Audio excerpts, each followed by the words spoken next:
Hello everyone, I am Anshu Agarwal. और ये जो समय है अभी, ये वो क्रूशियल टाइम है जिस समय काफ़ी लोग सोचते हैं कि वो गिव अप कर दें या गिव अप कर देते हैं। इसके बहुत सारे रीजंस होते हैं। तो आज डिटेल में इसके बारे में बात करेंगे और इससे ओवरकम कैसे किया जाए, इस बारे में बात करेंगे। तो कोई भी रीज़न अगर आप रिलेट कर पाओ तो कमेंट सेक्शन में ज़रूर बताना कि हाँ, ऐसा हमारे साथ भी हो रहा है। ठीक है, और इससे निकला कैसे है, बहुत आसान आसान टिप्स हैं। इवन सही सही बताऊँ, फ्रेंकली स्पीकिंग, ऐसा मेरे साथ भी हो चुका है। तो मैं अपना एग्जाम्पल भी आपसे शेयर करूंगा कि कैसे कैसे विचार आते थे उस समय। ठीक है, तो जितने भी विचार आते थे वो सब आपसे शेयर करूंगा। तो आपको अगर ऐसा लगे कि यार हमारे साथ भी ऐसा हो रहा है ना, तो उन सब के तरीके भी बताऊंगा। तो ध्यान से आज का वीडियो देखिएगा, आपकी बहुत हेल्प करेगा ये वीडियो। ठीक है, तो शुरू करते हैं। ठीक, अच्छा, जितने भी स्टूडेंट्स नए नए चैनल से ऐड हुए हैं उनको मैं बता देता हूँ कि आप हमारे चैनल की प्ले लिस्ट पे जाइएगा। ठीक है, प्ले लिस्ट पे आपको CAT JET I F T CMAT सब के टफ सेट ऑफ क्वेश्चन के बहुत इजी सॉल्यूशंस मिल जाएंगे। ठीक है, इसके अलावा हमने कायम बैंगलोर सीरीज स्टार्ट की है। ठीक है, अगर आपको वो सीरीज़ पसंद आ रही हो तो कमेंट सेक्शन में ज़रूर बताइए। पूरे फ्री में इसमें वीडियोस हम लोग आपको प्रोवाइड करेंगे। आई एम बैंगलोर ने अभी तक कैट में जितने भी क्वेश्चंस पूछे हैं वो इसमें कवर करेंगे। और अगर आपको हमारा कोर्स परचेस करना हो तो www.catipmet.com पे जाके आप परचेस कर सकते हो। और हाँ, एक और काम की चीज़, आपको अगर कॉलेज की लिस्ट पूरी चाहिए कि कौन से कॉलेज में कितने परसेंटाइल में होता है ना, क्या कौन कौन से एग्ज़ाम कौन सा कॉलेज कंसीडर करता है, प्लेसमेंट कितने का है, फीस क्या है, फॉर्म फीस क्या है, लास्ट डेट क्या है, सब डिटेल आपको हमारी पीडीएफ में मिल जाएगी। वो पीडीएफ आपको मिल जाएगी catipmet.com/MBA। इसमें स्क्रॉल डाउन कीजिएगा, डाउनलोड कर लीजिएगा। ठीक है, अब हम काम की बात करते हैं कि काफ़ी बच्चों के मन में आता है किस समय कि गिव अप कर दें, कैट हमारे बस की नहीं है या नहीं हो पा रहा, या बहुत सारे विचार दिमाग में आते हैं।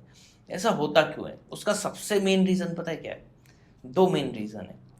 ठीक, दो मेन रीज़न क्या है? तो फर्स्ट इज रीज़न जो है, ठीक है, वो ये है कि आप लोग जब मॉक टेस्ट देना चालू करते हो, है ना, तो मॉक टेस्ट के पहले तो हम सबको लगता है कि हमारी प्रिपरेशन बहुत अच्छी चल रही है। फिर क्या होता है, जब मॉक टेस्ट देना चालू करते हैं तो नॉर्मली क्या होता है, मॉक टेस्ट थोड़े से मीडियम टू हाई लेवल के ही डिज़ाइन किए जाते हैं, अगर आप कोई अच्छे इंस्टीट्यूट से लिए होते हो तो। ठीक है, तो इसमें क्या होता है कि परसेंटाइल हमारे जो होते हैं, है ना, वो काफ़ी कम आ रहे होते हैं। कई बच्चों के साथ ऐसा होता है, या एज एक्सपेक्टेड जो आपने सोचा होता है वैसा नहीं आता।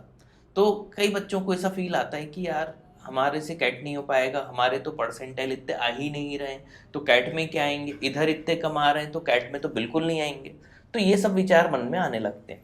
फिर सडनली, है ना, फिर उनके दिमाग में, अब एक बार आप नेगेटिव होते हो ना, तो फिर बहुत सारे नेगेटिव थॉट्स आने लगते हैं। लाइक कई सारे बच्चों के मॉक टेस्ट जैसे ही चालू होते हैं उसके बाद मेरे पास फ़ोन आने लगते हैं कि आप सर परसेंटाइल कम आ रहे हैं, या सर कैट तो बहुत एक्सपेंसिव कोर्स है, 20-20 लाख फीस है कॉलेजेस की, हम कैसे कवर करेंगे, हम कैसे दे पाएंगे, है ना। आपके मन में भी हो सकता है विचारा, तो कमेंट सेक्शन में ज़रूर बताना। ठीक है, कि सर कैट की फीस बहुत ज़्यादा है, उसका प्लेसमेंट की भी गारंटी नहीं है, इतना ज़्यादा हम लोग लोन ले लेंगे तो बाद में रिपे कैसे कर पाएंगे, है ना, या सर हमारा तो फैमिली बजट ही ऐसा नहीं है। तो इसमें मेरी एक पर्सनल आपको सलाह है, देखो ये सब आपके एक्सक्यूज़ आएंगे इस समय, पूछो क्यों। हाँ, गुड क्वेश्चन। ये इसलिए क्योंकि अगर आपके पास 80 डेज पहले ये सब विचार आ रहे हैं तो गड़बड़ है ना। क्योंकि देखो, फीस वीस तो आपको पहले से पता होनी चाहिए। आप लोग नॉर्मली लोग 1 साल या 2 ईयर से तैयारी चालू कर देते हैं कैट की। तो जब आप कैट की प्रिपरेशन चालू करते हो आपको तो फीस कॉलेजेस की उसी समय मालूम होनी चाहिए, है ना। तो अगर उस समय आपको फीस मालूम थी और आप लोग प्रिपरेशन चालू कर दिए थे, तो अगर अभी आपके मन में से विचार आ रहे हैं तो ये फीस वाले विचार नहीं है। दरअसल कहीं ना कहीं आप अपने आप में डाउट कर रहे हो कि हमारा हो नहीं पाएगा। तो उसको ढकने के ये सब तरीके होते हैं, तो इन सबको अवॉइड करना मेरी पर्सनल सजेशन है। ये जो 80 डेज अप्रॉक्स हमारे पास बचे हुए हैं, इस समय इन सब चीज़ों को अवॉइड करना, है ना। लाइक हो सकता है कि अब आप में से कई लोग ऐसे भी हों जो पढ़ाई में बहुत अच्छे हों लेकिन उनके परसेंटाइल नहीं आ रहे हो मॉक में, और वहीं आपका कोई फ्रेंड ऐसा हो जो बिल्कुल पढ़ाई नहीं करता, उसके मॉक में अच्छे परसेंटाइल आ रहे हो। यहाँ पे भी आप नेगेटिव हो सकते हो, डिमोटिवेट हो सकते हो। तो अभी मेरा पर्सनल सजेशन है, अगले जो 80 डेज बचे हुए हैं आपके पास, है ना, इन 80 डेज में जितने भी नेगेटिव थॉट्स हैं उनको आने ही मत दो, है ना। अभी अपना एग्जाम्पल भी मैं बताऊंगा।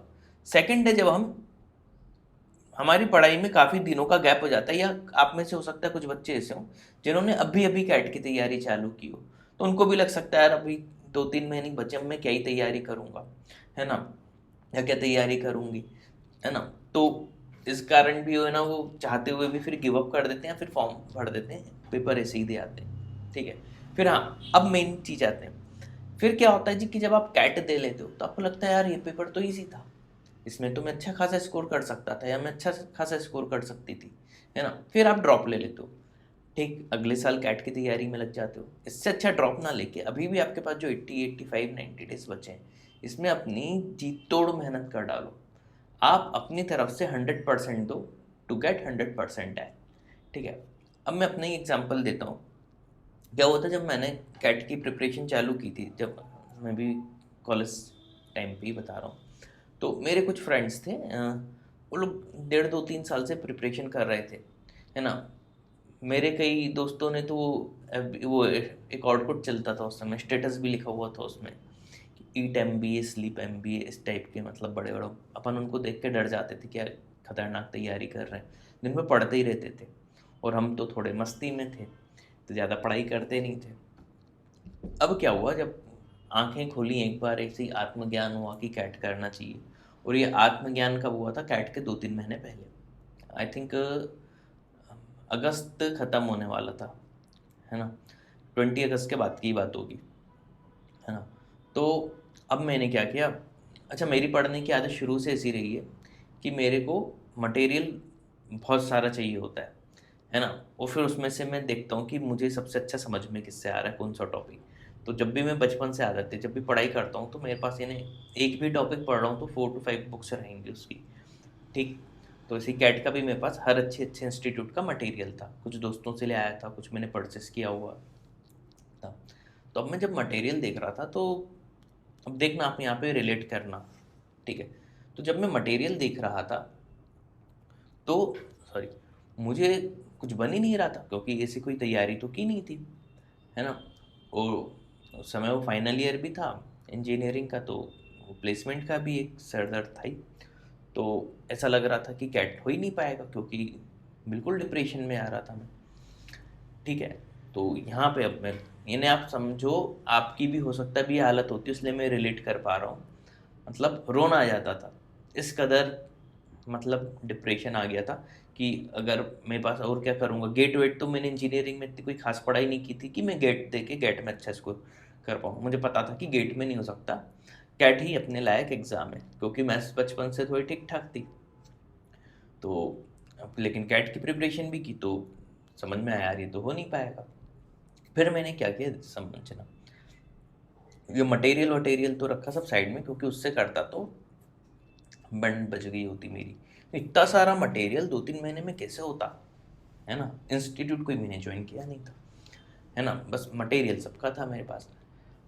अब मैंने क्या किया, मैंने कैट के प्रीवियस ईयर की एक बुक खरीदी, प्रीवियस ईयर क्वेश्चन पेपर की। मैंने कहा ना, बुक्स में बहुत खरीदता था, बचपन से आदत है।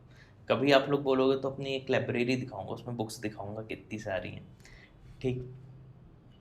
तो हाँ, कैट के प्रीवियस ईयर की बुक खरीदी, उसको जब मैं सॉल्व कर रहा था तो मुझसे क्वेश्चन बन रहे थे। तो मैंने, अच्छा, बचपन से मैं एनालिसिस खूब करता हूँ चीज़ों को, तो मुझे समझ में आया कि यार ये जबरन एक हवा बनाया हुआ कैट को, आई थिंक ये इतना बड़ा एग्जाम है नहीं जितना लोग समझते हैं। क्योंकि मैंने जिन लोगों को देखा था वो दिन भर कैट कैट ऐसे हवा बनाए हुए थे, मेरा चारों तरफ वैसे ही माहौल था कि कैट बहुत बड़ा एग्जाम है, कैट में होना ये है वो है, मतलब होगा। फाइनल की बात अलग है, अभी मैं आपको काम की चीज़ बता रहा हूँ। फिर जब मैंने कैट के प्रीवियस ईयर क्वेश्चन सोल्व करने बैठा तो होने लगे मुझसे, ठीक। अब क्या हुआ, मैंने खुद की एक स्ट्रेटेजी बनाई आखिरी के 2-3 महीने में। मैं समझ गया कि मेरा क्या क्या स्ट्रॉन्ग पॉइंट है, सिर्फ मैथ्स की बता रहा हूँ, है ना, ओवरऑल तो मुझे याद भी नहीं है। मैथ्स में क्या हुआ, अच्छा, उस समय स्कोर और परसेंटाइल में ऐसा था कि कैट टफ आता था, ऐसे समझ लो। तो आप मोटा मोटा मान लो कि अगर हमारे 33% के आसपास भी आते थे, है ना, तो 1/3 पेपर भी अगर आपने करेक्ट एकदम सही कर दिया तो आपके 98 99 प्लस परसेंटाइल आ जाते थे। ठीक है, अब मैथ्स में जब मैंने किया तो मैंने कुछ कुछ टॉपिक सिलेक्ट कर ली कि ये मेरे अच्छे हैं। आईआईटी की प्रिपरेशन की हुई थी तो कई टॉपिक्स अच्छे थे और कई मेरे बिल्कुल अच्छे नहीं थे। अर्थमेटिक मेरा अच्छा नहीं था, तो आप विश्वास करो मैं अर्थमेटिक छोड़ के ही चले गया था। लेकिन ये वाली मेरी सजेशन मानना मत, ठीक है, मैं अपना एक पर्सनल एग्जांपल दे रहा हूँ। अब मैंने क्या हुआ, कैट के प्रीवियस ईयर, अब देखना लास्ट के 3 मंथ्स में मैंने किया क्या था। कैट के से previous year question paper solve किए थे, प्लस मैंने 9th और 10th की मैथ्स की बुक लगा ली थी, उससे मेंसुरेशन, ज्योमेट्री और जितने टॉपिक्स थे अलजेब्रा के वो सब उससे सॉल्व किए थे, किसी इंस्टीट्यूट के मटेरियल से नहीं की थी तैयारी।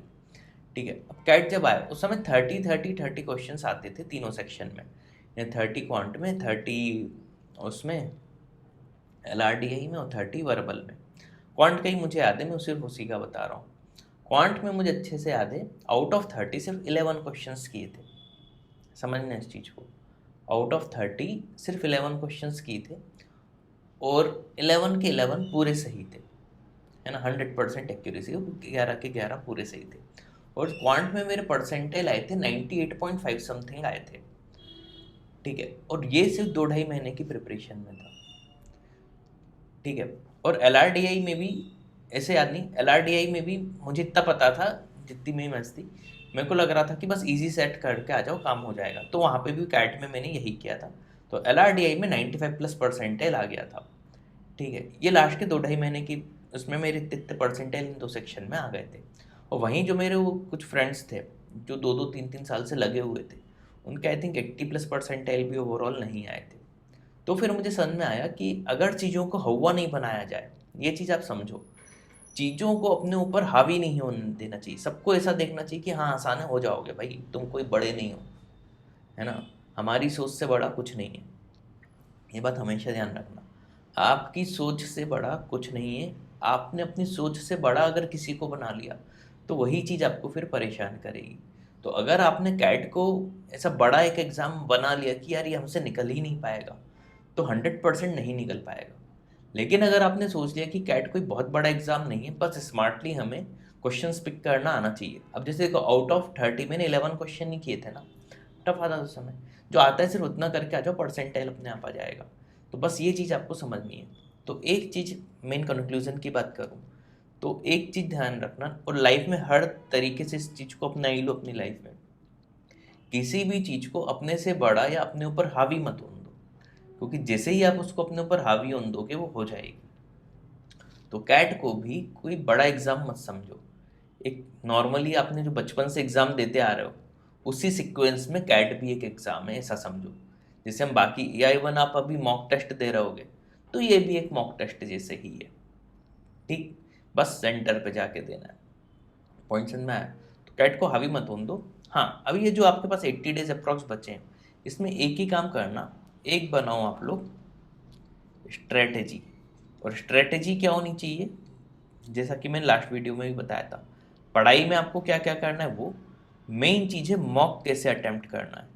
मॉक टेस्ट ज़्यादा से ज़्यादा दो और उसका प्रॉपर एनालिसिस करो, तो आप लोगों की एक प्रॉपर स्ट्रेटेजी बनेगी और हो सकता है आप लोग 98 99 प्लस परसेंटाइल आराम से ले आओ। ठीक है, तो उम्मीद है मेरी इतनी देर की बातें समझ में आई होंगी, है ना, काफ़ी डिटेल में मैंने आपको अपना पर्सनल एग्जांपल दिया था इसमें। ठीक है, तो कमेंट सेक्शन में बताना वीडियो कैसा लगा, प्लस आपके मन में और भी कोई डाउट हो तो वो ज़रूर बताना, मैं कोशिश करूँगा उससे रिलेटेड भी वीडियो बना दूँ। ठीक है, तो आप सभी को ऑल द बेस्ट और इन्जॉय करो, टेंशन लेने की कोई बात नहीं है। ठीक है, थैंक यू।